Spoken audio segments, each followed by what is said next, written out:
اللہ علیہ وسلم کی ذات ببرکات پر کہ جن کے وسیلہ جلیلہ سے یہ کائنات عالم عرض وجود میں آئی اور ہم کو قسم قسم کے انعامات سے نوازا گیا۔ اللہ رب العزت کا کروڑہا شکر ہے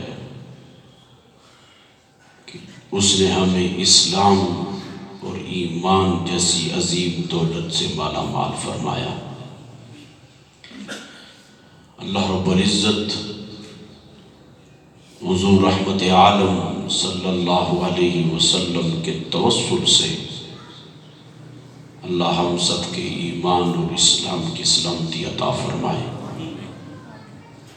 اور سب کا خاتمہ بھی ایمان پر نصیب فرمائے۔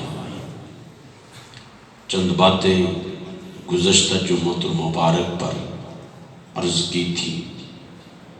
اللہ رب العزت ہم سب کو اسلام کے ساتھ محبت عطا فرمائے۔ یہ ماہ مقدس ربیع الثانی شریف ہے، حضور غوث پاک رضی اللہ تعالی عنہ کا یوم وصال مبارک بھی ہے، تو چند باتیں اگر وقت ہوا تو گوش گزار کروں گا۔ اللہ رب العزت نے جہاں کہیں پر بھی جب مخاطب کرنا چاہا تو ایمان والوں سے خطاب فرمایا۔ بندہ خبردار اسے کرتا ہے، آگاہ اسے کرتا ہے، متنبہ اسے کرتا ہے، پیغام اس کے لیے پہنچاتا ہے جس کے ساتھ اس کا کوئی گہرا تعلق ہو، اور اس کو آگاہ کرتا ہے کہ یہ جو وقت آنے والا ہے یا فلاں جگہ ایسا معاملہ ہونے والا ہے، تو نے اپنے آپ کو بچانا ہے۔ دوسروں سے بندہ کوئی بات نہیں کرتا تو اللہ رب العزت بھی کسی اور سے مخاطب نہیں ہے، ان سے مخاطب ہے جن کو اللہ نے ایمان کی دولت سے مالا مال فرمایا ہے۔ اور کائنات میں سب سے بڑا سرمایہ، سب سے بڑی دولت یہ ہے جس کو اللہ ایمان عطا فرما دے۔ اس سے بڑا کوئی اور سرمایہ نہیں ہے، اس سے بڑی اور کوئی دولت نہیں ہے، اس سے بڑی اور کوئی عزت نہیں ہے، اس سے بڑی اور کوئی شان نہیں ہے۔ اور پھر اللہ نے مخاطب بھی ایمان والوں کو کیا ہے کہ یہ ایسا سرمایہ ہے، ایمان ایسی دولت ہے، فرمایا اس کی حفاظت کرنی ہے، اس ایمان کو بچانا ہے۔ تو اس نے حکم کیا دیا، یا ایھا الذین آمنوا، رب کا انداز خطاب دیکھو اور اس کے خطاب کے اندر محبت اور پیار دیکھو۔ وہ اب بھی مجھ سے اور تجھ سے باتیں کر رہا ہے، کیونکہ قرآن قدیمی ہے، ہمیشہ رہے گا، اور جب بھی قرآن کی تلاوت کی جاتی ہے یوں سمجھا جائے میرا رب اس وقت بھی مجھ سے بات کر رہا ہے۔ حکم کیا دیا اس نے؟ کہا اے ایمان والو، لا تقدموا بین یدی اللہ ورسولی، کبھی بھی اللہ اور اس کے رسول سے آگے نہیں بڑھنا ہے۔ واتقوا اللہ، اور اللہ سے ڈرتے رہنا ہے۔ ان اللہ سمیع علیم، بے شک اللہ سننے والا بھی ہے اور جاننے والا بھی ہے۔ یعنی اس نے حکم جو دیا ایمان والوں کو، کہا اللہ اور اس کے رسول سے آگے نہیں بڑھنا۔ بھائی آگے بندہ کسی سے تب بڑھ سکتا ہے جب کسی کا عمل بندے کو پتا ہو تو اسے آگے بڑھ سکتا ہے. اللہ نہ نماز پڑھتا ہے، نہ روزہ رکھتا ہے، نہ حج کرتا ہے، نہ زکوٰۃ دیتا ہے، نہ تسبیح پڑھتا ہے، وہ تو پاک ہے ان چیزوں سے، تو بندہ رب سے آگے کیسے بڑھ سکتا ہے؟ فرمایا سنو، میرے محبوب کریم کا کوئی بھی عمل ہے، اگر تم نے مصطفیٰ کے عمل سے پہلے کوئی عمل کر دیا تو حقیقت میں تم نے خدا سے آگے بڑھنے کی کوشش کی ہے. کیوں؟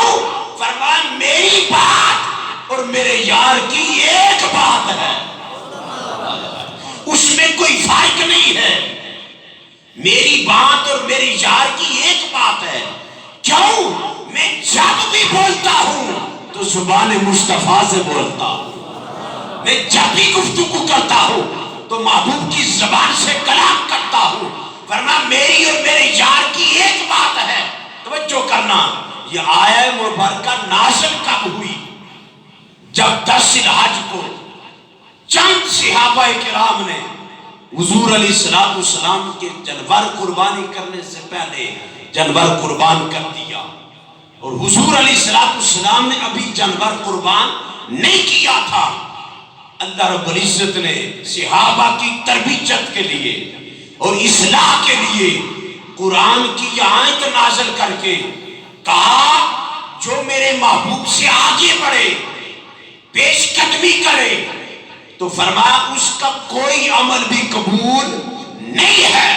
حضور نے پوچھا صحابہ سے تم نے قربانی کر دی؟ کہا حضور ہم نے کر لی. حضور نے فرمایا تمہاری قربانی نہیں ہوئی ہے. کیا کہا؟ تمہاری قربانی نہیں ہوئی ہے. اب میں آپ سے پوچھنا چاہتا ہوں، کیا صحابہ کی نیت کے اندر کوئی فتور تھا؟ جب جانور ذبح کرتے ہوئے خدا کے علاوہ کسی کا نام لیا تھا؟ نہیں، نام بھی خدا کا لیا. دل کے اندر اللہ کی رضا ہے، دل کے اندر اللہ کی محبت ہے، دل کے اندر اللہ کی خوشنودی ہے، دل کے اندر اللہ کو راضی کرنے کا ایک مقصد ہے. اس کے اندر کوئی فتور نہیں تھا. لیکن بات کیا تھی؟ کہا میرے صحابہ بات ٹھیک ہے، جانور ذبح کیا میرے نام پر، رضا میری ہے، لیکن میری رضا، میری محبت، میری خوشنودی، میرے متعلق میری عبادت کا مزہ تمہیں تب ملے گا جب محبوب آگے ہوگا تم پیچھے چلو گے، محبوب کے ادب کرو گے، تعظیم کرو گے. اور حضور نے فرمایا تمہاری قربانی نہیں ہوئی ہے، تم دوبارہ جانور ذبح کرو. کیوں؟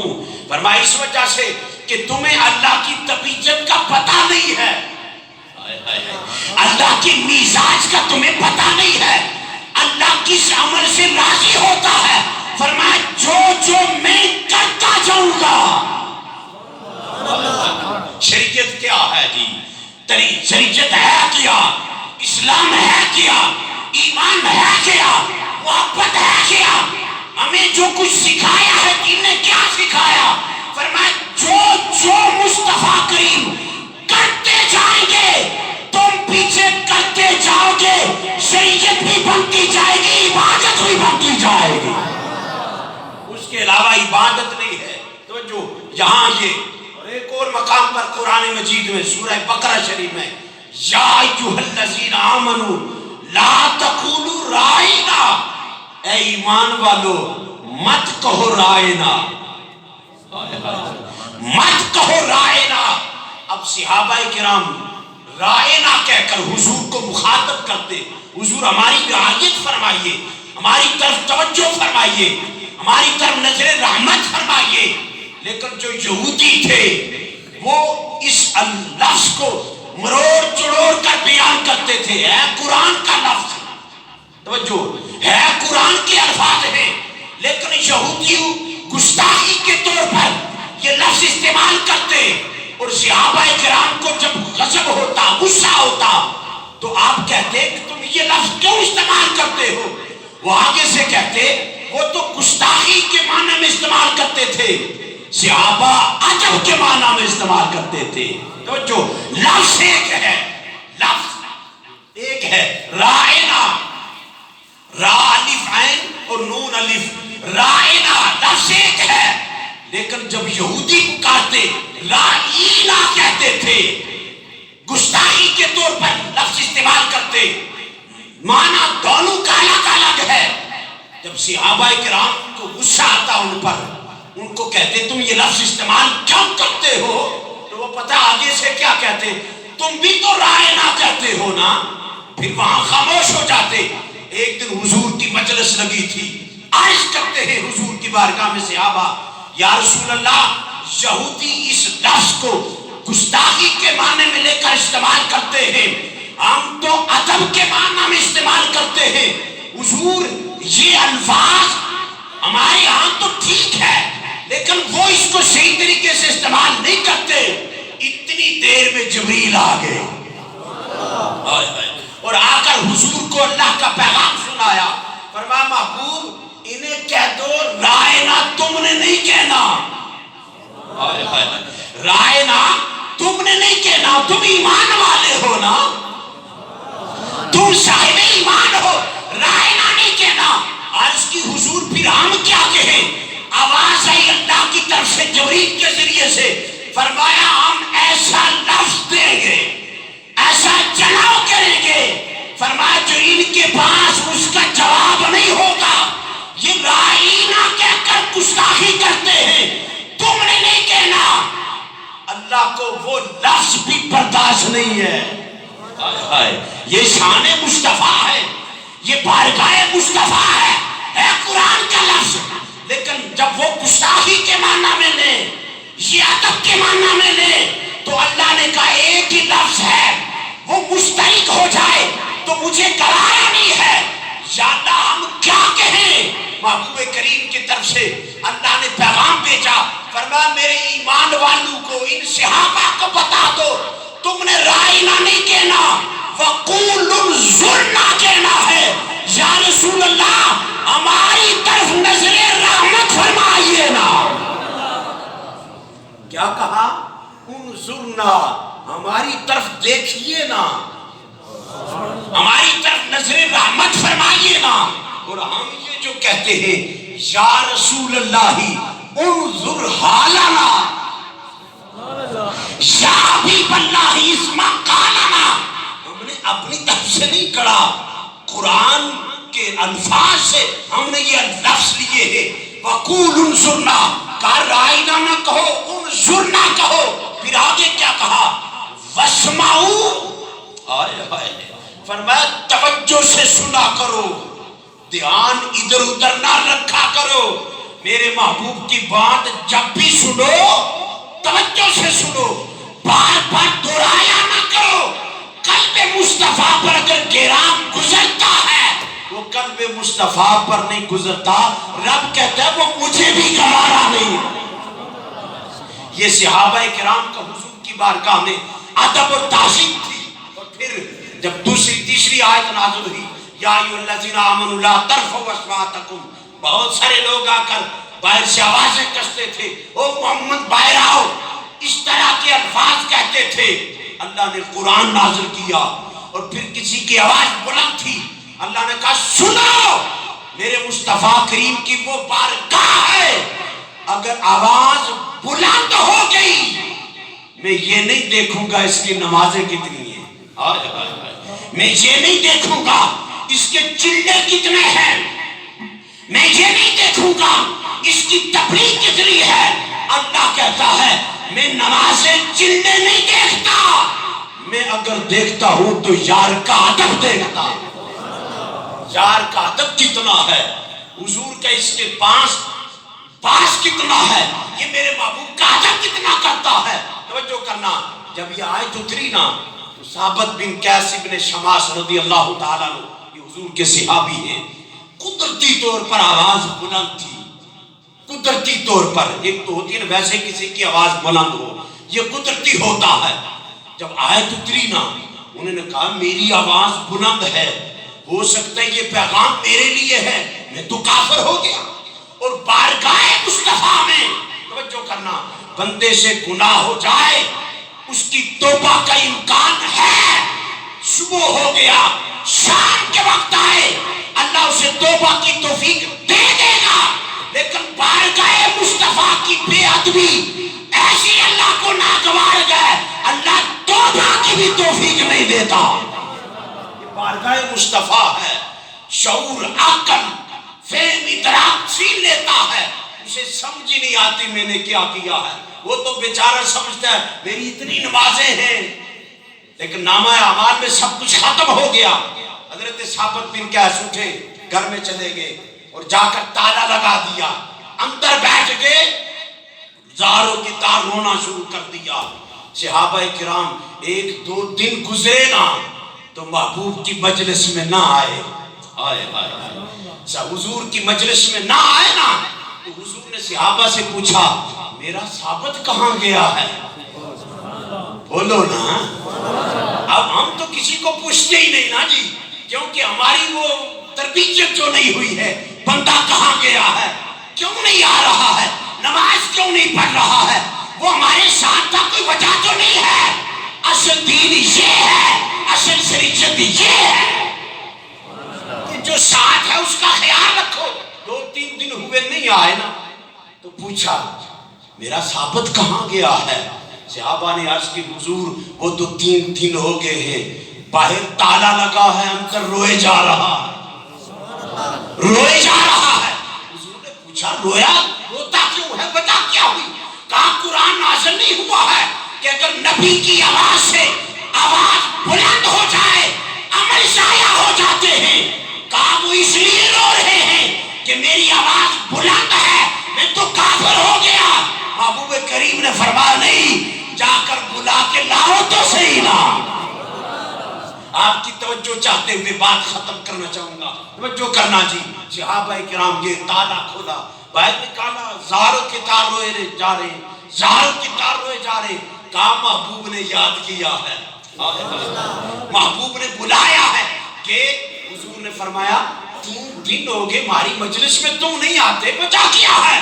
کہا حضور قرآن نازل ہو گیا ہے، میری آواز بلند ہے، میں تو کافر ہو گیا۔ محبوب کریم نے تسلی دیتے ہوئے کہا جو تیری آواز ہے اس کے اندر بے ادبی نہیں ہے، اس کے اندر گستاخی نہیں ہے، یہ قدرتی آواز بلند ہے۔ اور سن، تو میرے ادب کی خاطر رویا ہے، میرے ادب کی خاطر تڑپا ہے اور گھر میں اپنے آپ کو بند کیا ہے۔